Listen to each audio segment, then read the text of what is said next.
ശ്രീ മൂകാംബിക ക്ഷേത്രത്തിൻ്റെ ഉത്ഭവത്തെക്കുറിച്ചുള്ള ഐതിഹ്യം സ്കന്ദപുരാണത്തിലുണ്ട്. വളരെ കാലം മുമ്പ് ഈ സ്ഥലം മഹാരണ്യപുരം എന്ന പേരിൽ അറിയപ്പെട്ടിരുന്നു. അന്ന് കോല മഹർഷി എന്ന ഒരു മഹായോഗി അവിടെ നിവസിച്ചിരുന്നു. മാനവരാശിയുടെ ഉത്കർഷത്തിനു വേണ്ടി വളരെ സംവത്സരങ്ങൾ അദ്ദേഹം അവിടെ തപസ് അനുഷ്ഠിച്ചു വന്നു. ശ്രീ പരമേശ്വരൻ അദ്ദേഹത്തിന് പ്രത്യക്ഷനാകുകയും സർവമംഗളദായിനിയായ പരാശക്തിയെ ധ്യാനിക്കാൻ അദ്ദേഹത്തെ ഉപദേശിക്കുകയും ചെയ്തു. അവിടെ അപ്പോൾ സ്വയംഭുവായ ജ്യോതിർലിംഗത്തിൽ ശ്രീ പരമേശ്വരൻ സർവാഭീഷ്ടപ്രദമായ സർവശക്തമായ ശ്രീചക്രത്തെ പ്രതിഷ്ഠിച്ചു. ആ വിശിഷ്ടമായ ജ്യോതിർലിംഗത്തെ യഥാവധി പൂജിക്കുവാൻ ശ്രീ പരമേശ്വരൻ കോലമഹർഷിയെ ഉപദേശിച്ചു. ആദിപരാശക്തി ശ്രീ മഹാലക്ഷ്മി രൂപത്തിൽ ആ സ്ഥലത്ത് പ്രത്യക്ഷപ്പെടുന്നതാണെന്നും ജ്യോതിർലിംഗം ദേവീ സാന്നിധ്യത്താൽ എപ്പോഴും ശക്തമായിരിക്കുമെന്നും ഭഗവാൻ മഹർഷിയോട് അരുളി ചെയ്തു. ശ്രീ കോല മഹർഷിയുടെ പേരിനോട് അനുബന്ധിച്ച് പിൽക്കാലങ്ങളിൽ മഹാരണ്യപുരം കോലാപുരം എന്ന പേരിനാൽ പ്രസിദ്ധമായി. കോലാപുരമാണ് പിന്നീട് കൊല്ലൂർ ആയി തീർന്നത്. അക്കാലത്ത് കംഹാസുരൻ എന്ന അസുരൻ 3 ലോകങ്ങളും കീഴടക്കി അതിക്രമങ്ങൾ നടത്തി തുടങ്ങി. പരാശക്തിയായ ദേവിയെ കാലഭൈരവി ഭാവത്തിൽ വളരെ കാലം തപസ് ചെയ്താണ് അയാൾ തൻ്റെ ശക്തി ആർജിച്ചത്. അസുര സ്വഭാവികൾ അവർക്ക് ശക്തി ലഭിക്കുന്നതോടെ എല്ലാ ശക്തികളുടെയും ഉത്ഭവകേന്ദ്രമായ ഈശ്വര ചൈതന്യത്തെ മറക്കുകയും അഹങ്കാരികളായി തീരുകയും ചെയ്യുന്നു. അവർ അപകടകാരികളാവുകയും ചെയ്യുന്നു. കംഹാസുരൻ്റെ മർദ്ദനങ്ങളെ അമർത്താൻ പരാശക്തി ത്രിപുര ഭൈരവിയുടെ രൂപം പൂണ്ടു. ഭീതനായ കംഹാസുരൻ ഋഷ്യമൂക പർവ്വതത്തിൽ അഭയം പ്രാപിച്ച് ശ്രീ പരമേശ്വരനിൽ നിന്ന് അമരത്വത്തിനുള്ള വരം നേടിയെടുക്കുന്നതിനു വേണ്ടി കഠിന തപസ് അനുഷ്ഠിച്ചു തുടങ്ങി. ദേവന്മാർ കോലാപുരത്തെത്തി കോലമഹർഷിയോടൊത്ത് പരാശക്തിയെ ദേവീരൂപത്തിൽ ധ്യാനിച്ചു. കംഹാസുരൻ അമരത്വം നേടിയാൽ ഉണ്ടാകുന്ന ഭയങ്കര വിപത്തുകളിൽ നിന്ന് രക്ഷിക്കുവാൻ അവർ ദേവിയോട് പ്രാർത്ഥിച്ചു. തുടർന്ന് വരം ചോദിക്കുവാൻ സാധ്യമാകാത്ത വിധം അസുരൻ മൂകനായി പോകട്ടെ എന്ന് ദേവി ശപിച്ചു. അതോടെ മൂകാസുരൻ എന്ന പേർ അയാൾക്ക് സിദ്ധിച്ചു. തൻ്റെ ഇഷ്ടം സാധിക്കാതെ വന്നപ്പോൾ മൂകാസുരൻ അതിരുകടന്ന വിദ്വേഷത്തോടെ ലോകങ്ങളെ ക്രൂരമായി പീഡിപ്പിക്കാൻ ആരംഭിച്ചു. വിവിധ ശക്തിരൂപങ്ങളാൽ അനുഗതയായി ശ്രീദേവി പ്രത്യക്ഷപ്പെടുകയും തുടർന്ന് നടന്ന ഘോരയുദ്ധത്തിൽ അസുരൻ്റെ ശിരസ്സ് ഛേദിക്കുകയും ചെയ്തു. അസുരവധം നടത്തിയ സ്ഥലം മാരണക്കട്ടെ എന്ന പേരിൽ അറിയപ്പെട്ടു. കൊല്ലൂരിലേക്ക് പോകുന്ന വഴി ഏതാണ്ട് 16 കിലോമീറ്റർ ഇപ്പുറത്താണ് ഈ സ്ഥലം. മൂകാസുരൻ പരമമായ മോക്ഷം നേടി അടിസ്ഥാനപരമായി സർവവും ദൈവികമായതിനാൽ മനസ്സിൻ്റെ വികലത്വം മൂലമുണ്ടായ ആസുരഭാവം നിർമ്മാർജ്ജനം ചെയ്യപ്പെട്ടപ്പോൾ അയാൾ ദൈവിക പദവിയിലേക്ക് ഉയർന്നു. അതിനാൽ മൂകാസുരൻ്റെ ബഹുമാനാർത്ഥവും ക്ഷേത്രത്തിൽ പൂജ നടത്താറുണ്ട്. മൂകാസുരവധം നടത്തി ലോകരക്ഷ ചെയ്തതിനാൽ ദേവി മൂകാംബിക എന്ന് അറിയപ്പെടുന്നു.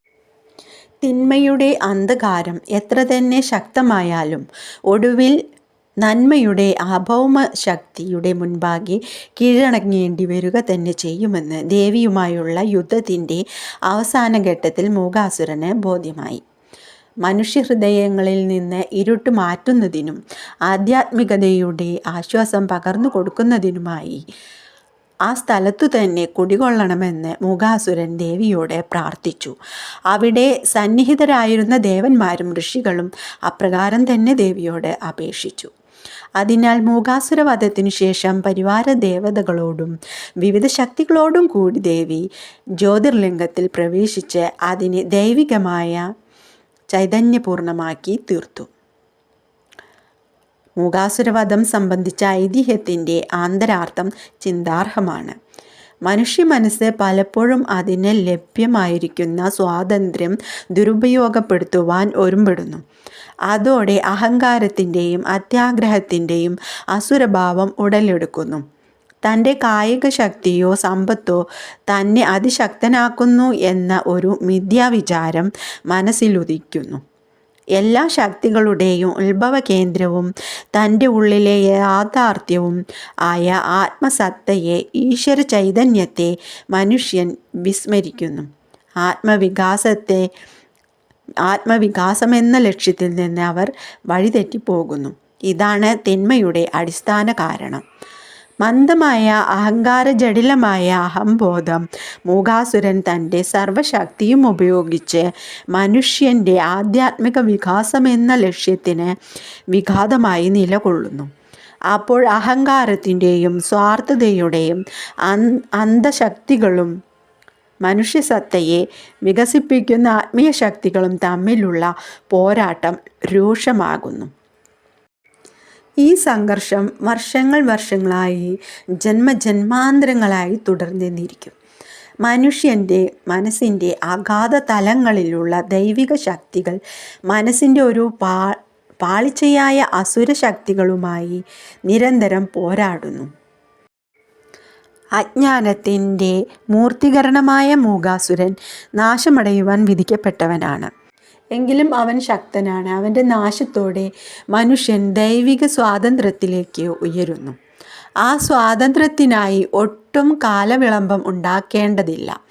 അജ്ഞാന തിമിരത്തെ ഉന്മൂലനം ചെയ്യുവാനുള്ള ശക്തിക്കായി, മൂകാസുര വധത്തിനുള്ള ശക്തിക്കായി മനുഷ്യൻ ബോധപൂർവം പരാശക്തിയോട് പ്രാർത്ഥിക്കേണ്ടിയിരിക്കുന്നു. അതായത് ജ്ഞാനമണ്ഡലങ്ങൾ വികസിപ്പിക്കുവാനായി ആധ്യാത്മിക ബോധം വളർത്തിയെടുക്കേണ്ടിയിരിക്കുന്നു. അതോടെ ശ്രേയസ്കരമായ ആത്മീയ ശക്തിയുടെ പ്രവർത്തനം ജീവിതത്തിൽ അനുഭവപ്പെടുന്നു. പരിണാമപരമായ ആത്മവികാസം ത്വരിതപ്പെടുന്നു. ഭഗവത്ഗീത വ്യക്തമാക്കുന്നതുപോലെ ആധ്യാത്മിക ബോധത്തിലേക്ക് അല്പമെങ്കിലുമുള്ള മുന്നേറ്റം മനുഷ്യനെ മഹാഭയത്തിൽ നിന്ന് വിമുക്തമാക്കുന്നു. അജ്ഞാനം അകലുന്നു, ഭയവും ഉത്കണ്ഠയും മങ്ങിമായുന്നു. അയാൾ ശക്തനായി തീരുന്നു. വികസിതമായി കൊണ്ടിരിക്കുന്ന സ്വാതന്ത്ര്യ മേഖലകളുടെ ആനന്ദം അനുഭവിച്ചുകൊണ്ട് എല്ലാവരിലേക്കുമായി അയാൾ വളരുന്നു. വിഷമപ്രശ്നങ്ങളുടെ കൊടും പിടിയിൽ ഉഴലുന്ന അനേകം പേർ ആത്മബോധപ്രദായിനിയായ ശ്രീ മൂകാംബികയുടെ കാരുണ്യം നേരിട്ട് അറിഞ്ഞിട്ടുള്ളവരാണ്. പുതിയ ജീവിതവും ആത്മവിശ്വാസവും കണ്ടെത്തിയവർ. ഹൃദയത്തിൻ്റെ വാതിൽ തുറന്നിട്ടുകൊണ്ടുവേണം ദേവാലയത്തിൻ്റെ വാതിലിനുള്ളിൽ കടക്കുവാൻ. നമ്മിലുള്ള ദൈവിക ചൈതന്യത്തിൻ്റെ അനുഗ്രഹവും മാർഗദർശനവും സ്വീകരിക്കുവാൻ സഹായകമായ ഒരു മാനസിക ഭാവം കൈവരിക്കുവാൻ കഴിഞ്ഞാൽ ക്ഷേത്ര ദർശനത്തിൽ നിന്ന് പൂർണ്ണമായ പ്രയോജനം ലഭിക്കുന്നു. ആത്മസത്തയുമായുള്ള അനുഗ്രഹീത ബന്ധം കൈവരുത്തുക എന്നതായിരിക്കണം ആ ലക്ഷ്യം. മറ്റുള്ളവരിലേക്കോ ആവശ്യമില്ലാത്ത ചർച്ചകളിലേക്കോ ശ്രദ്ധ തിരിയുന്നതായാൽ ഈ ബന്ധത്തിൽ വരാൻ മനസ്സിനുള്ള കഴിവ് നഷ്ടപ്പെടുന്നു. ശ്രീകോവിലിൻ്റെ മുൻപാകെ നിൽക്കുമ്പോൾ ഒരു ശില്പിയുടെ മുമ്പിലെ മാർബിൾ ശില പോലെയോ, ഒരു വൈദികൻ്റെ മുൻപാകെ ഒരു രോഗി എന്ന പോലെയോ ഉള്ള സമർപ്പിത മനോഭാവമായിരിക്കണം ആരാധകനു വേണ്ടത്. ആ ഭാവം കൈവരുമ്പോൾ ആത്മശക്തി ഉണരുന്നു. അത് ജീവിതത്തെ രൂപപ്പെടുത്തുകയും നയിക്കുകയും ചെയ്യുന്നു. ക്ഷേത്രത്തിനുള്ളിൽ കടക്കുമ്പോൾ അവിടെയുള്ളവർ എല്ലാം ഈശ്വരൻ്റെ അളവറ്റ മഹാത്മ്യത്തിൻ്റെ പ്രതീകങ്ങളായി ദർശിക്കുവാൻ കഴിയണം. സംശയങ്ങളും ബുദ്ധിപരമായ വിമർശനങ്ങളും ഉത്കണ്ഠകളും വേദനകളും എല്ലാം തൽക്കാലം മാറ്റി നിർത്തി ഓളങ്ങൾ അടങ്ങിയ ഒരു ജലാശയം പോലെ മനസ്സിനെ ശാന്തമാക്കി നിർത്തുവാൻ ശ്രമിക്കണം. ആത്മീയ മണ്ഡലത്തെ സ്പർശിക്കുന്ന സാങ്കേതിക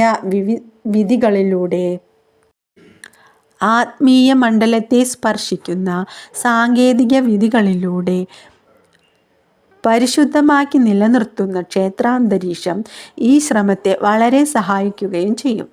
അതുകൊണ്ടാണ് ക്ഷേത്രത്തിനുള്ളിൽ കടക്കുമ്പോൾ പ്രബുദ്ധമായ മനസ്സുപോലും ശാന്തമായി തീരാറുള്ളത്. ഈ പരിശീലനം നേടുന്ന ആൾ ക്രമേണ ശക്തനും സമാധാനചിത്തനുമായി തീരുന്നു. പല സംശയങ്ങളും ആശങ്കകളും സ്വയമേവ അകലുന്നു. അനുഭവങ്ങൾ സമാശ്വാസപ്രദമായ ധാരണകളിലേക്ക് നയിക്കുന്നു. പുരാതന കാലം തൊട്ട് അനേകം പേർ ഈ ആത്മീയ ശക്തി കേന്ദ്രത്തിൽ നിന്നുള്ള സ്നേഹപീയൂഷത്തിൻ്റെ മാധുര്യം ആസ്വദിച്ചറിഞ്ഞിട്ടുണ്ട്. ദുർഘടം പിടിച്ച കാടും മലകളും പുഴകളും താണ്ടി ഭക്തന്മാർ എത്തിക്കൊണ്ടിരിക്കുന്നു. ഇന്ന് ഈ യാത്ര വളരെ സുഗമമാണ്. ശ്രീ മൂകാംബിക എല്ലാവരുടെയും മാതാവാണ്. ക്ഷേത്രചിട്ടകൾ പാലിക്കുന്ന ഭക്തന്മാരായ എല്ലാവർക്കും ജാതിഭേദമന്യേ ക്ഷേത്രത്തിൽ പ്രവേശിക്കാവുന്നതാണ്.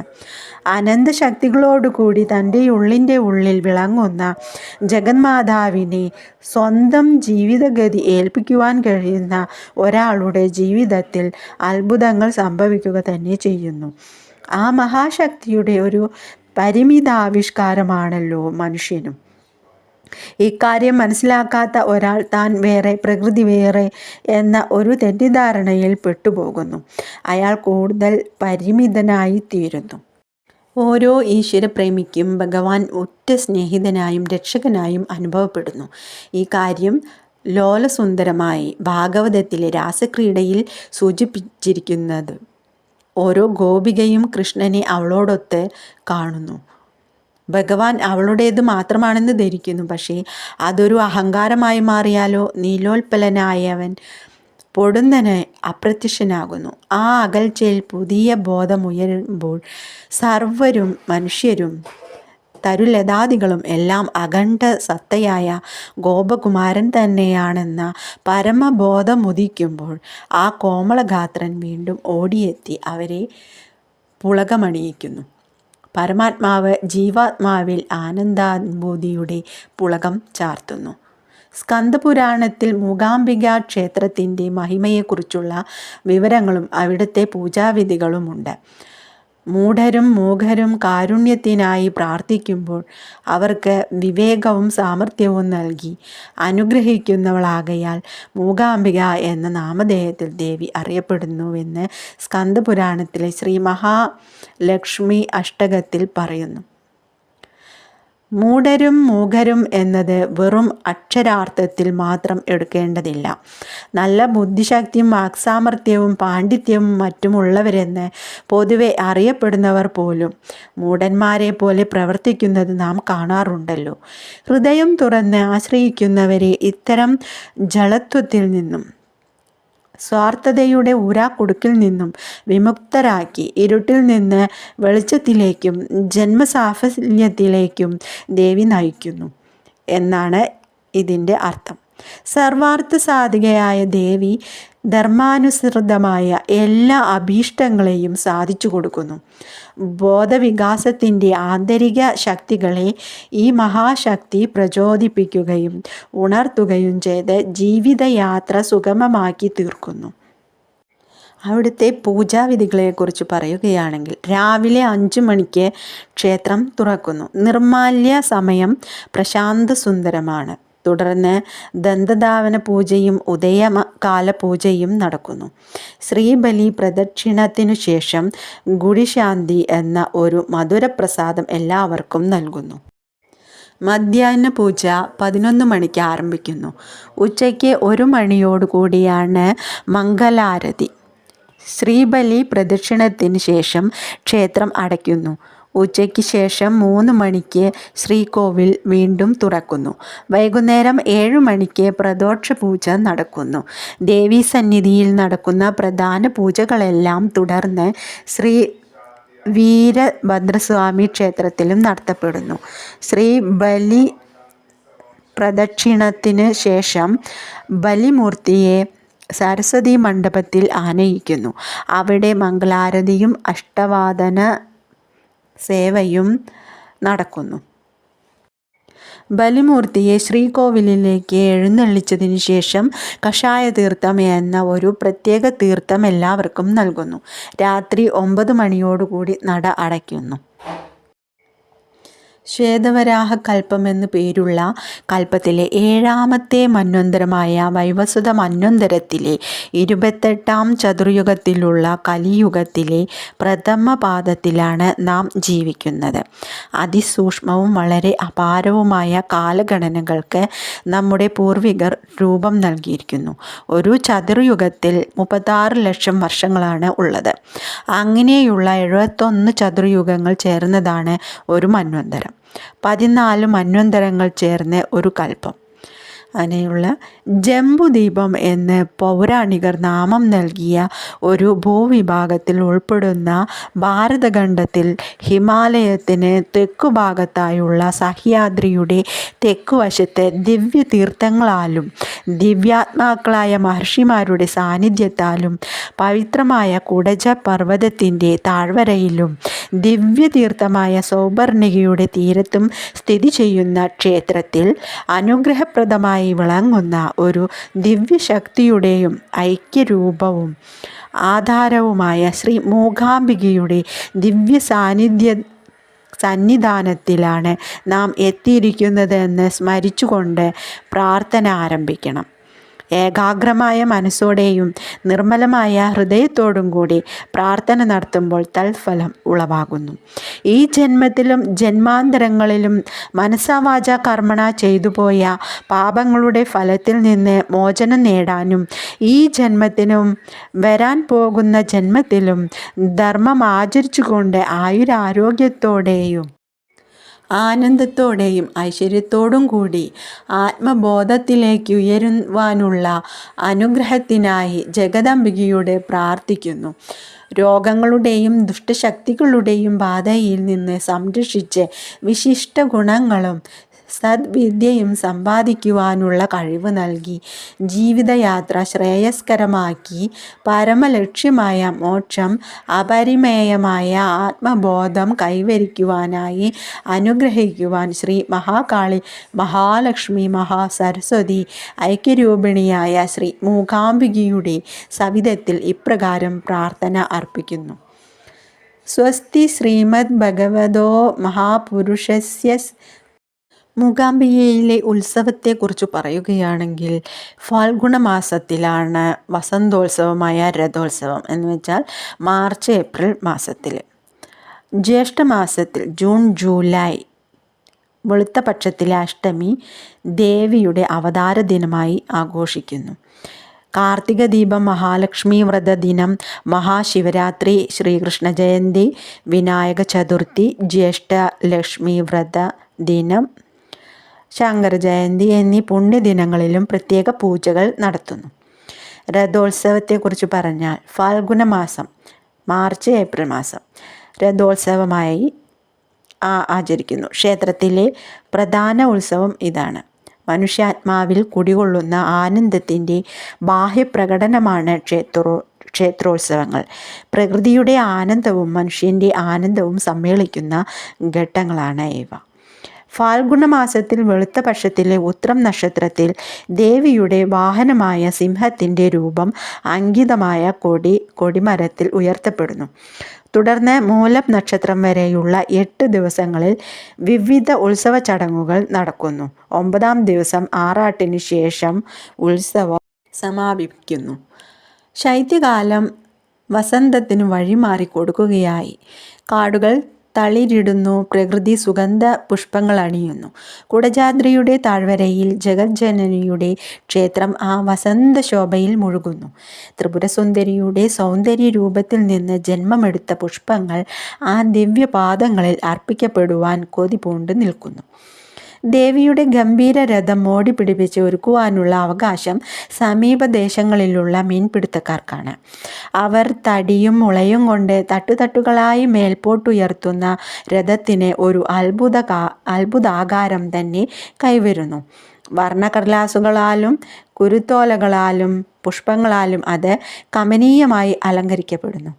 8ാം ദിവസം രാവിലെ പൂജാ ചടങ്ങുകൾക്കും വെടിമുഴക്കങ്ങൾക്കും മധ്യേ ദേവിയുടെ ഉത്സവ വിഗ്രഹം നയനാനന്ദകരമായ ആ രഥത്തിൽ പ്രതിഷ്ഠിക്കപ്പെടുന്നു. പൂജകൾക്ക് ശേഷം ആഹ്ലാദ തിമിർപ്പോടെ ഭക്തജനങ്ങൾ രഥം അല്പദൂരം വലിച്ച് ക്ഷേത്രത്തിൻ്റെ മുൻപാകെ നിർത്തുന്നു. ഉച്ചയ്ക്ക് ശേഷം 4 മണിയോടുകൂടിയാണ് രഥം വീഥികളിലൂടെ നീക്കുന്നത്.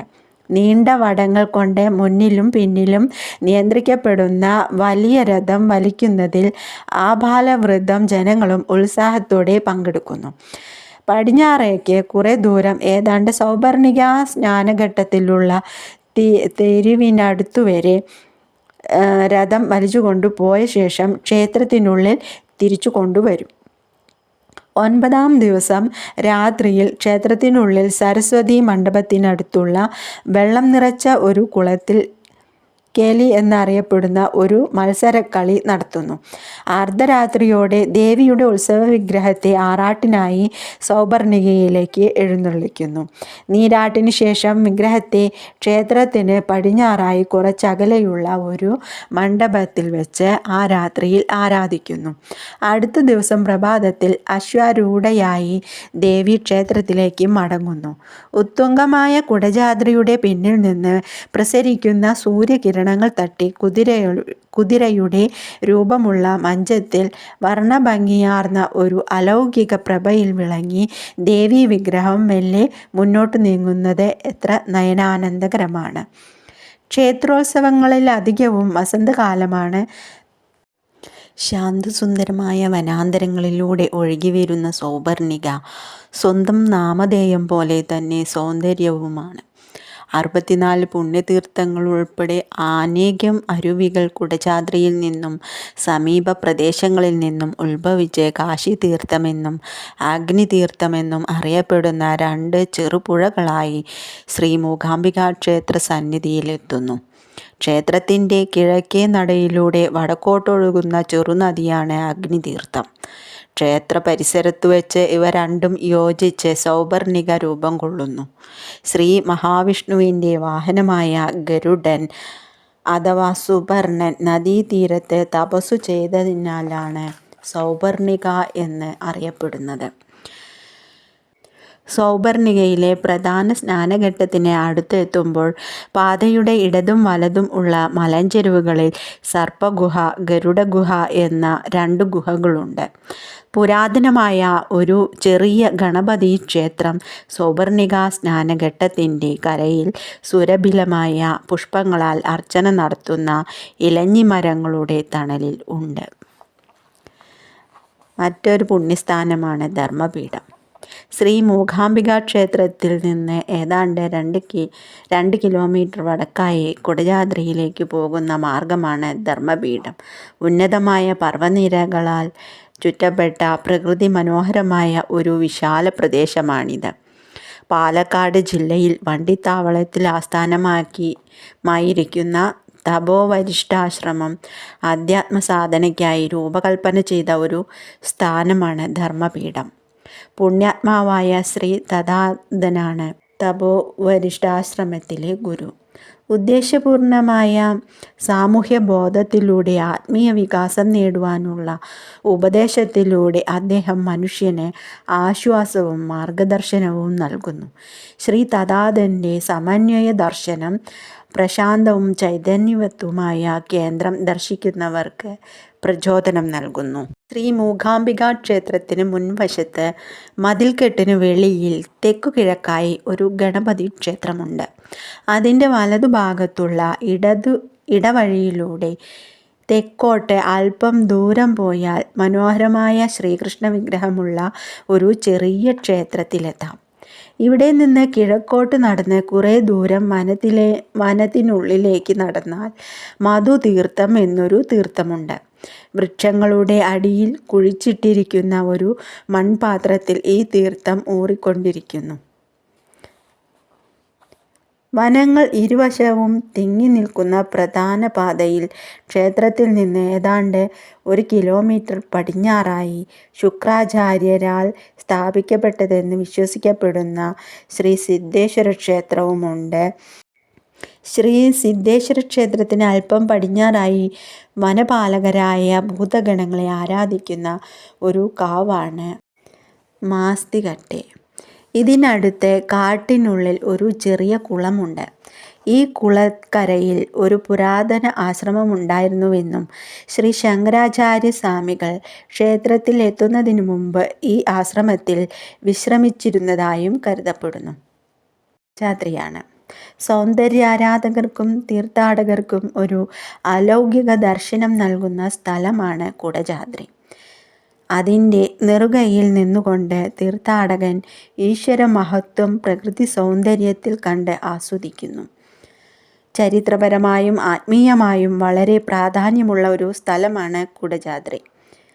4500 അടി ഉയരത്തിലുള്ള ഈ കൊടുമുടി സമുദ്രത്തിൽ വളരെ ദൂരെ നിന്ന് ദൃശ്യമാകുന്നതിനാൽ പുരാതന കാലം തൊട്ട് അത് നാവികർക്ക് സുപരിചിതമായിരുന്നു. കുടജാദ്രിയുടെ മൂർധാവിൽ കരിങ്കല്ലിൽ നിർമ്മിക്കപ്പെട്ട ഒരു മണ്ഡപമുണ്ട്. സർവജ്ഞപീഠം അഥവാ ശങ്കരപീഠം. ശ്രീ ശങ്കരാചാര്യ സ്വാമികൾ ധ്യാനത്തിലിരുന്ന സ്ഥലമാണ് ഇവിടെ എന്ന് വിശ്വസിക്കപ്പെടുന്നു. മൂകാംബിക ദേവിയുടെ ഈ വീഡിയോ ഞാൻ ഇവിടെ അവസാനിപ്പിക്കുകയാണ്. ഇഷ്ടപ്പെട്ടവർ ലൈക്ക് ചെയ്യുമല്ലോ.